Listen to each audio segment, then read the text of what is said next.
그러니까 모세율법 10가지 십계명이 있죠. 이 십계명을 아마 기독교인들 쳐놓고는 전부 십계명을 중심으로 해가지고 그게 죄다 죄가 아니라 하는 것을 거기서부터 이제 우리가 마음에서 양심의 가책을 받고 우리 마음의 죄를 정하게 되고 이렇게 되는데, 그럼 전에 지은 거는 그 지은 죄로 말미암아 우리가 사망에 이르게 되는데, 여기서 무엇을 없애면은 다시 살 수 있는, 죄를 없애면은 사는 길이 여기서 열립니다. 그래서 이제 사는 길을 주시기 위해서 예수님이 이제 1900년 전에 오셔가지고 새로운 법을 줬습니다. 그럼 새로운 법을 어떻게 줬냐면, 옛날에 10가지 계명을 그대로 두면은 또 침례를 받아도 또 한 가지죠. 그렇지만은 예수님이 오셔가지고 새 언약을 줬는데, 새 언약은 6월절 성만찬 예식에 떡과 포도즙을 먹고 마심으로써 너희 속에 생명이 있다 하는 이런 아주 생명의 언약을 주었습니다. 그럼 생명의 언약을 우리 사는 법을 주는데, 이 사는 법을 주는 데 있어서도 전에 그 죄라는 것을 어떻게 이걸 묵시해야 된다 이 말입니다. 그냥 없앨 수는 없는 게고, 전에 지은 거는 죄값은 사망이라고 했어요. 죄값은 사망이라는 건 6장 23절에 보면 죄의 삭은 사망이요 하나님의 은사는 그리스도 예수 우리 주 안에 있는 영생이니라. 그게 죄값은 사망이니까 언젠가는 우리가 죽어야 되는 것입니다. 그럼 이 죽는 것을 어떻게 아주 죽어버리면 곤란하니까 미리 죽는 법을 갖다가서 성서적으로서 우리 죄를 장해 지내는 법이 있는데, 그 장해 지내는 법을 하나 보겠습니다. 골로새 2장 페이지 수로는 326페이지입니다. 326페이지 신약성경 326페이지 골로새 2장 12절이요. 너희가 세례를 그리스도와 함께 세례로 그리스도와 함께 장사되었습니다. 또 죽은 자들 가운데서 그를 일으키심과 하나님의 그 역사를 믿음으로 말미암아 그 안에서 함께 일으키심을 받았느니라. 또 너희의 범죄와 육체의 유할례로 죽었던 너희를 하나님이 그와 함께 살리시고 우리에게 모든 죄를 사하시고. 여기 보면은 너희가 세례로 하는 말은, 이 세례라고 하는 말은 씻는다는, 우리가 모두가 이렇게 씻는다는 이런 뜻인데요. 이 원어에는 이 세례로 되어 있지 않냐고 바프테시마라고 우리 죄를 매장하는 걸로 되어 있습니다. 장례를 지내는 거. 장례 지내는 걸로 되는데, 그래서 침례라고 하죠. 침례라고 하는데 왜 그럼 여기다가 세례라고 쓰느냐 하면은, 이건 천주교로부터 시작해서 천주교는 영세라고 하고 각 장로교, 감리교 이런 데는 이제 세례라고 합니다. 그 세례라고 하는 것은 물 조금 이마에다 이렇게 찍어 발라놓고 그렇게 하고 이제 살았다 이런 식으로 되죠. 그러나 근본적 예수님으로부터 이 침례를 받는 것이 이제 죽게 내려오는데, 이 역사책을 보면은 예수님으로부터 초대교회 당시에는 전부 침례를 받았습니다. 그러니까 여기 지금 글자를 우리가 한번 다 읽었어요. 세례로 그리스도와 함께 장산받고 이렇게 기록됐단 말이에요. 그러면 시침으로서 예수님과 함께 장사 지냈다 이렇게 되면 말이 안 되죠. 그러면 침례로 물에다가 이렇게 푹 잠금으로써 그리스도와 함께 장산받고 하면은 말이 맞는 것입니다. 왜? 침례라는 하는 말이 맞는 거예요. 그러니까 세례가 아니죠. 그러니까 우리가 세례가 아니고 침례인데, 침례는 곧 뭘 하는 거라고요? 장사 지내는 거. 장례, 매장을 한단 말이에요. 우리 죄를 완전히 매장을 했더래요. 그럼 매장을 하게 되면 어떻게 되느냐? 죄의 값은 사망이니까 우리가 죽어야 되고, 언제 죽어도 죽으니까 지금 미리 의식적으로서 죽음을 미리 그만 장례식을 하는 것입니다. 장례한 바 되고, 또 죽은 자들 가운데에서 예수님이 십자가에 돌아가셔서 무덤에 장례 지냈죠. 장례 지낸 후 3일 만에 부활하셨어요. 그 말씀과 같이 또 죽은 자들 가운데에서 그를 일으키신, 그를이라는 건 뭐냐면 예수님을 일으키신, 부활시키신 하나님의 역사를 믿음으로 말미암아 그 안에서 함께 일으키심을 받느니라. 누가 일으키심을 받죠? 침례 받는 사람이 이제 죽은 장례 지낸 거기에다가 죽어서 장례를 지냈는데 죽고 난 후에 예수님을 살리신 것과 같이 그 사람도 새로 일으키심을 받는다 이겁니다. 이렇게 의식으로 우리 죽음을 먼저 맛보고 장례를 지내지 않으면은 죄값으로는 언젠간 죽어야 돼요. 그러니까 이 죽음을 갖다가 미리고만 예방을 해버리는 것입니다. 우리 무슨 병마가 올 때에 무슨 호일자 병, 옛날에 호일자 병이라고 한다든지 무슨 이런 이제 병마가 올 때에는 미리 예방하듯이 그만 우리 죽음을 미리 그만 예방을 해서 미리 그만 죽어서 죄를 그만 없애버려요. 그래서 죽은 사람은 죄 때문에 죽었고 다시 일으키는 거는 누구 때문에 일으키죠? 예수님을 죽은 가운데에서 일으키신 하나님의 역사를 내가 믿기 때문에 나도 이제 죽어서 장례 지냈고 예수님을 살리신 것과 같이 나도 새로 일으키심을 받는다. 또 너의 범죄와 육체에 무할례로 죽었던 너희를 여기 죽었던 너희를 이래하니까 그 당시에 골로새 지방에 있는 사람들이 언제 죽은 사람을 살린 것은 아닙니다. 어서 와요. 떼기는 떼는데 우선 그 떼는 거 그것이 문제보다도 그 뒤에 또 하는 게 문제다 이거예요.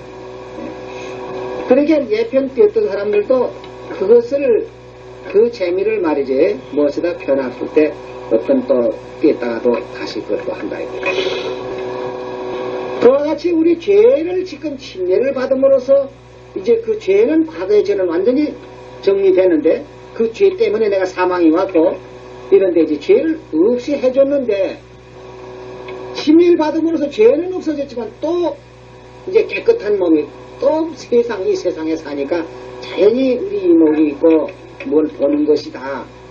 세상에 이 눈이 이거 있다고 해서 이 보는 거 자꾸 함부로 봐도 안 되는 거예요.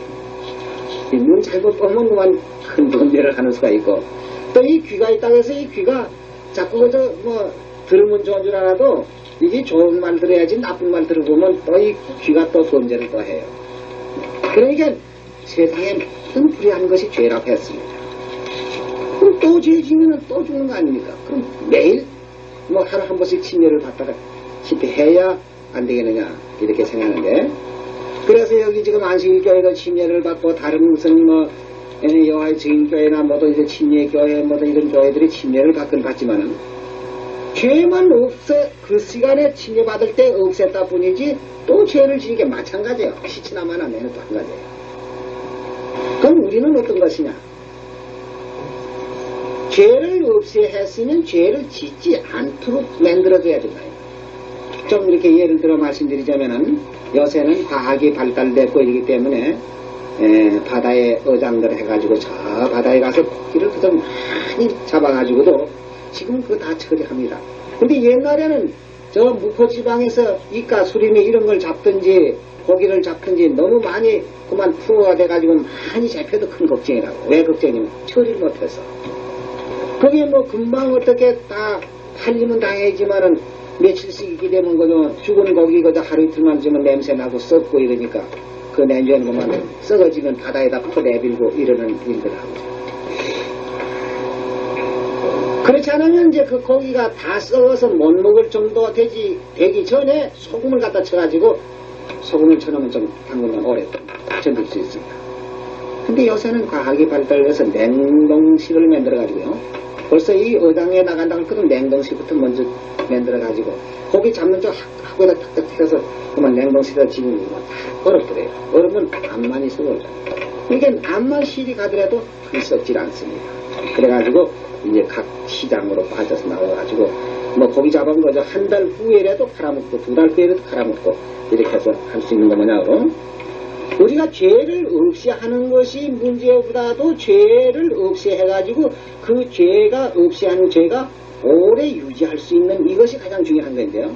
그럼 우리는 어떻게 해서 죄를 없이 그냥 오래 유지할 수 있느냐 하면은 고기 성한 고기 잡아서 소금을 친 것과 같이 그 소금이 속에다 생명을 넣어야 됩니다. 생명을 넣어야 되는데 어떤 사람은 침례가 여기 침례라고 하지 않으시게 세례라고 하니까 씻는다.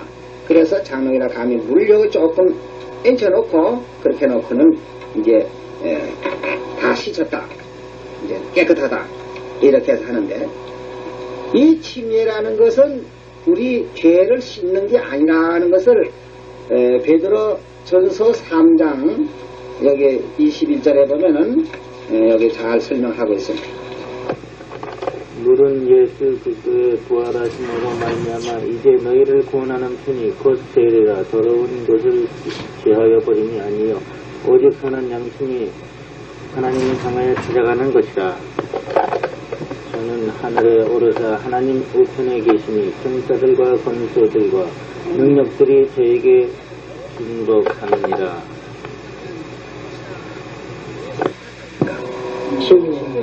예, 여기 침례 받는 것이 우리 더러운 것을 씻는 것이 아니라. 그럼 더러운 것을 씻는 게 아니고 뭐냐? 오직 선한 양심이 하나님을 향하여 찾아가는 것이라고. 그럼 선한 양심이, 죄가 있고도 선한 양심이 가질 수 있습니까? 죄 가지고도 선한 양심을 가지고 있어요? 예. 하나님하고 우리 사이를 이 갈라지게 한 것이 무엇이냐 하는 것, 그것부터 우리가 알아야 되겠네요. 자, 이사야 59장을 가서 봐요. 이사야 59장.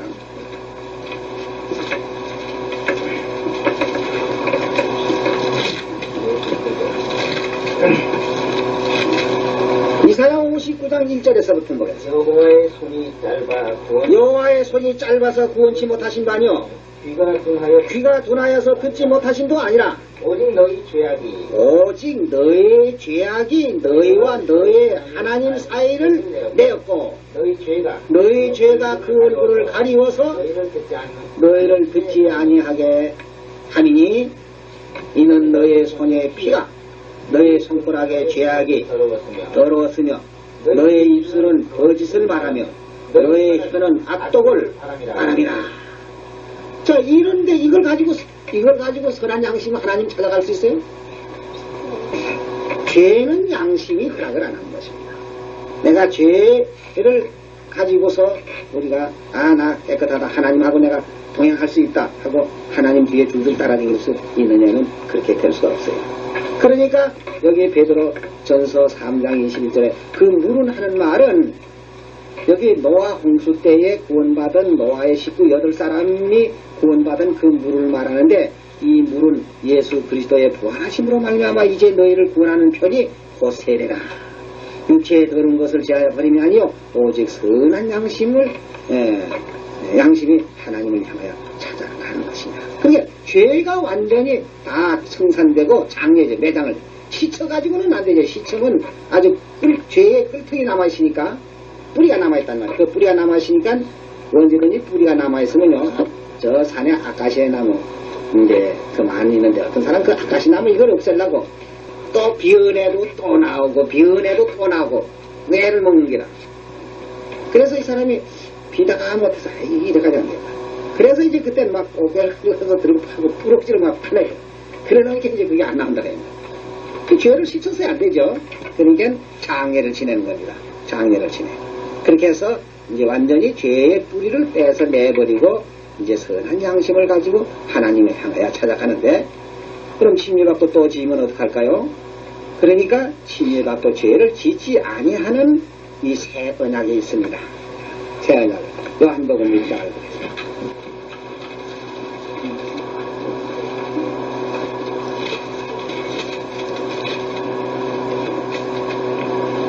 요한복음 6장 53절에서부터 예수께서 이르시되 내가 진실로 진실로 너에게 이르노니 인자의 살을 먹지 아니하고 인자의 피를 마시지 아니하면 그 속에 생명이 없느니라. 내 살을 먹고 내 피를 마시는 자는 영생을 가졌고, 예, 내 살을 먹고 내 피를 마시는 자는 영생을 가졌고 마지막 날에 내가 그를 다시 살리리니 내 살은 참된 양식이요 내 피는 참된 음료라다. 내 살을 먹고 내 피를 마시는 자는 내 안에 거하고 나도 그 안에 거하나니 살아계신 아버지께서 나를 보내시매 내가 아버지로 인하여 사는 것 같이 나를 먹는 그 사람도 나로 인하여 살리라. 이것은 하늘로서 내려온 떡이니 조상들이 먹고도 죽은 것과 같지 아니하여 이 떡을 먹는 자는 영원히 살리라. 그러니까 예수님의 살을 먹고 예수님의 피를 마시면 우리 속에 생명이 들어갑니다. 생명. 자, 생명이 들어가고도 또 썩는다면 어떡합니까? 네. 생명이 들어가 있는데도 또 썩는다고 할 수가 없지요. 그러면은 때로는 이제 우리가 이제 진료를 받고도 이 세상에 살다 보면 그 세상 사람과 같이 지내다 보니까 본의 아닌 불의한 것들이 더러 많이 있습니다. 근데 그런 경우에는 어떻게 되느냐 하게 되면요, 이거 하나 보겠습니다. 요한일서 5장을 합니다. 요한일서 5장 16절에 보면 이런 말씀이 있습니다. 누구든지 형제가 사망에 이르지 아니하는 예, 사망에 이르지 아니하는 죄 범하는 것을 보거든 구하라. 구하라.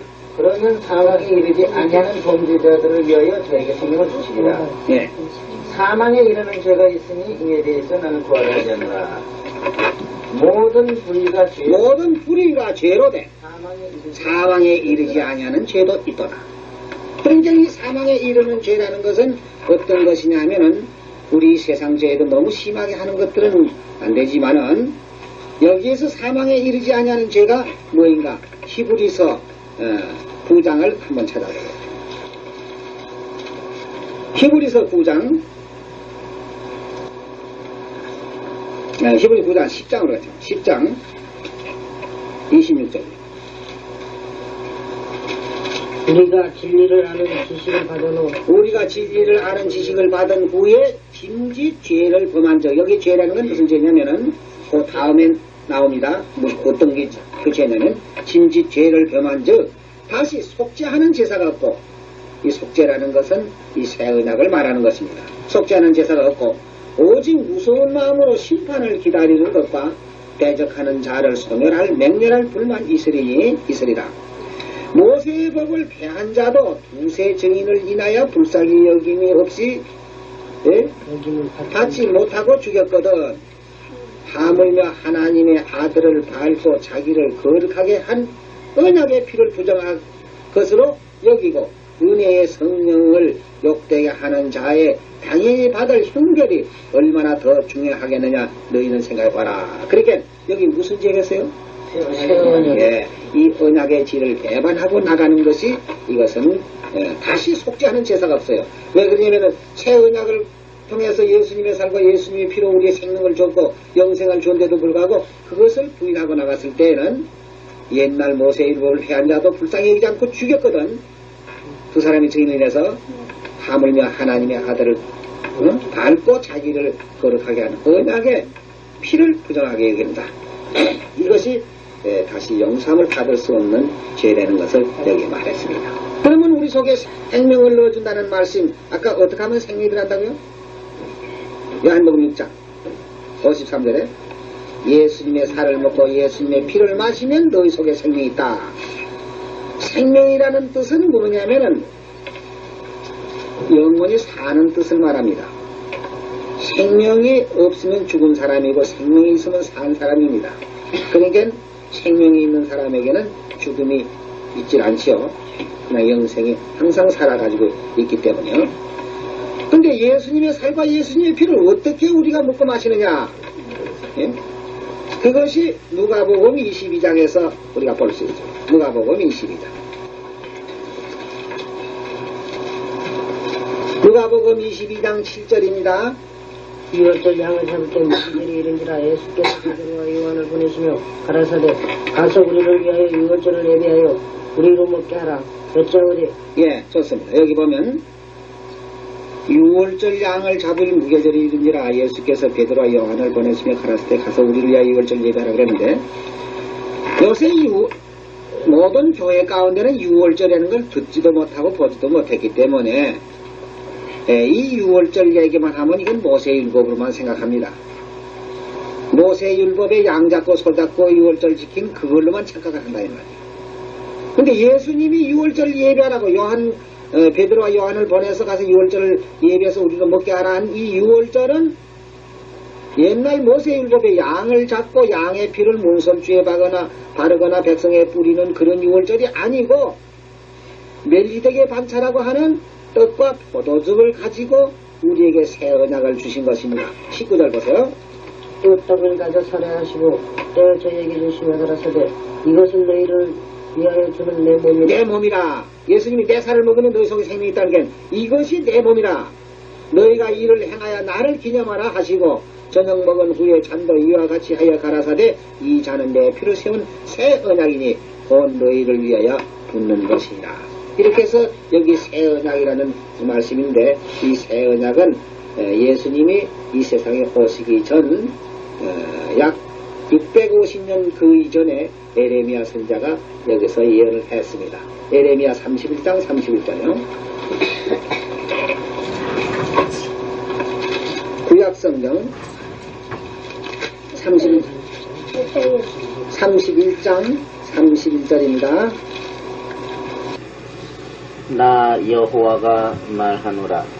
보라 날이 이르리니 내가 이스라엘 집과 유다 집에 새 언약을 세우리라. 나 여호와가 말하노라. 이 언약은 내가 그들의 열조의 손을 잡고 애굽 땅에서 인도하여 내던 날에 세운 것과 같이 아니할 것은 내가 그들의 남편이 되었어도 그들이 내 언약을 다하였음이니라. 나 여호와가 말하노라. 그러나 그날 후에 내가 이스라엘 집에 세울 언약은 이러하니 곧 내가 나의 법을 그들의 속에 두며 그 마음에 기록하여 나는 그들의 하나님이 되고 그들은 내 백성이 될 것이라. 전에 650년 전 그 즈음에 에레미야 선자가 이제 장차 이 앞으로 600년 후에면 메시아가 세상에 오셔가지고 이제 새 언약을 세워주실 것이다 하고 미리 예언한 그대로 모세율법이 아닌 이 새 언약을 세워주실 것을 예언했습니다. 그래서 누구든지 이 새 언약은 우리로 하여금 무조건 사는 법을 줬어요. 생명의 법을 줬단 말입니다. 사는 법. 그러면 여기 관주를 찾아보더라도 여기 히브리 8장 8절 고인이라고 하는 그 말 가운데서 히브리 8장 8절에 보면 한번 어떻게 그 연결이 되어 있는가 한번 가서 보겠습니다. 8장 6절서부터 8절을 볼게 아니라 그러나 이제 그가 더 아름다운 직분. 예, 그가라고 하는 말은 누구죠? 예수님이 더 아름다운 직분을 얻어섰으니 이는 더 좋은 언약으로 세우신 더 좋은 언약의 중보시라. 누가 중보시에요? 예수님이 새 언약의 중보시라. 저 첫 언약이 무흠하였다면 흠이 없었더라면 둘째 것을 요구할 일이 없었으려니와 저희를 허물하여 일러서되 주께서 가라사대 볼지어다 날이 이르리니 내가 이스라엘 집과 유다 집에 새 언약을 세우다. 여기 주께서 가라사대 하는 말은 에레미야 31장 31절에 기록되어 있는 말씀을 이쪽에다가 반복해서 지금 그 예언과 맞춰서 이렇게 그 사도 바울이 진리를 증거하고 있는 그 말씀입니다. 13절에 보면 새 언약이라 말씀하셨으며 첫 것은 낡아지게 하신 것이 낡아지고 쇠하는 것은 없어져 가는 것이라. 그러니까 이제 새 언약으로서만 우리가 생명을 얻지 옛 언약으로서는 우리를 죄를 정하여 줄 따름이요 그 죄에서 결국 죽을 수밖에 없는 우리를 이 새 언약으로서 생명을 얻고 영생을 얻는 이런 진리를 주었습니다. 고린도후서 3장을 보겠습니다. 고린도후서 3장 새 언약이 어떤 것인가 여기 나오죠. 또 6절입니다. 저가 또 우리로 새 언약의 일꾼 되기에 만족해 하셨으니 의문으로 하지 아니하고 오직 영으로 하느니 의문은 죽이는 것이요 영은 살려는 것이요. 예, 여기 지금 잘 보세요. 저가 또 우리로 하여금 저가는 누구냐면 예수님이 또 우리로 새 언약의 일꾼 되기에 만족해 하셨으니 의문으로 하지 아니하고 오직 영으로 하면 의문은 뭐죠? 의문은 구약 모세율법을 말하는 의문으로 하지 아니하고 오직 영으로 영은 새 언약을 말하는 겁니다. 영으로 하면이 의문은 죽이는 것이요 영은 살리는 것이라. 의문은 왜 죽이는 거죠? 의무는 왜 죽이는 겁니까? 예? 죄를 정하는 것. 예. 율법, 아까 로마서 7장에 거기 그런 말씀 있죠? 율법에 뭐 하지 말라 해놨더라면? 탐내지 말라 하지 아니었더라면 내가 탐심을 몰랐겠는데 탐내지 말라 한 기록이 있었기 때문에 그것을 범으로 나는 죄가 스스로 죄인인 것을 드러내고 있습니다. 그러면 그 의무는 그 십계명은 우리로 하여금 죽게 하는 것이요. 왜냐면 죄를 정하기 때문에. 그러나 죽게 된 거기에서 영은 우리를 살리는 것이다. 그 죄에서 죽을 수밖에 없는 인류에서 구속해내신 그 영에 세운 것을 분명히 된 것입니다. 그래서 돌에 서서 새긴 죽게 하는 의문의 직분도 영광에 있어 이스라엘 자손들이 모세의 얼굴에 없어질 영광을 인하여 그 얼굴을 주목하지 못하였거든 하물며 영의 직분이 더욱 영광이 있지 아니하겠느냐. 예, 정죄의 직분이 영광에 있었은즉 의의 직분은 영광이 더욱 넘치리라. 그러니까 우리가 지금 새 언약이 일꾼이 됐고 새 언약에 우리가 하나님의 백성이 되어 있습니다. 새 언약으로서 우리는 내가 죽었던 내가 다시 살리심을 받고 그렇게 하고 영생에 들어가는 이렇게 약속이 되어 있습니다. 그러니까 이제 침례 받으면은 일단 우리 과거에 지은 죄는 없어지고 이제 6월절 성만찬 예식 떡과 포도즙을 먹고 마심으로써 우리 속에 생명이 있게 되는 것입니다. 그러므로 우리는 이제 옛 의문에 속해 있는 사람이 아니고 새 언약, 새 율법에 속해 있는 사람이 되죠. 이렇게 해서 우리는 영생에 들어가게 되는데 우리 침례를 받고 진리 안에서만 떨어지지 않고 우리가 어떠한 우리 시험이 있더라도 진리 안에서만 떨어지지 않으면은 우리에게 주신 영생은 계속돼서 나가다가 영원한 하늘나라에 들어가게 되는 것입니다. 이 침례에 대해서는 여러 가지가 있지만 우선 내 죄를 없이 하는 것과 또 생명을 받는 것과 이렇게 해서 옛 언약에서 벗어나서 새 언약으로 새 정부 밑에서 새 언약에서 우리가 살고 있는 하나님의 권속이 되는 것입니다. 오늘 이것으로서 침례식에 대해서는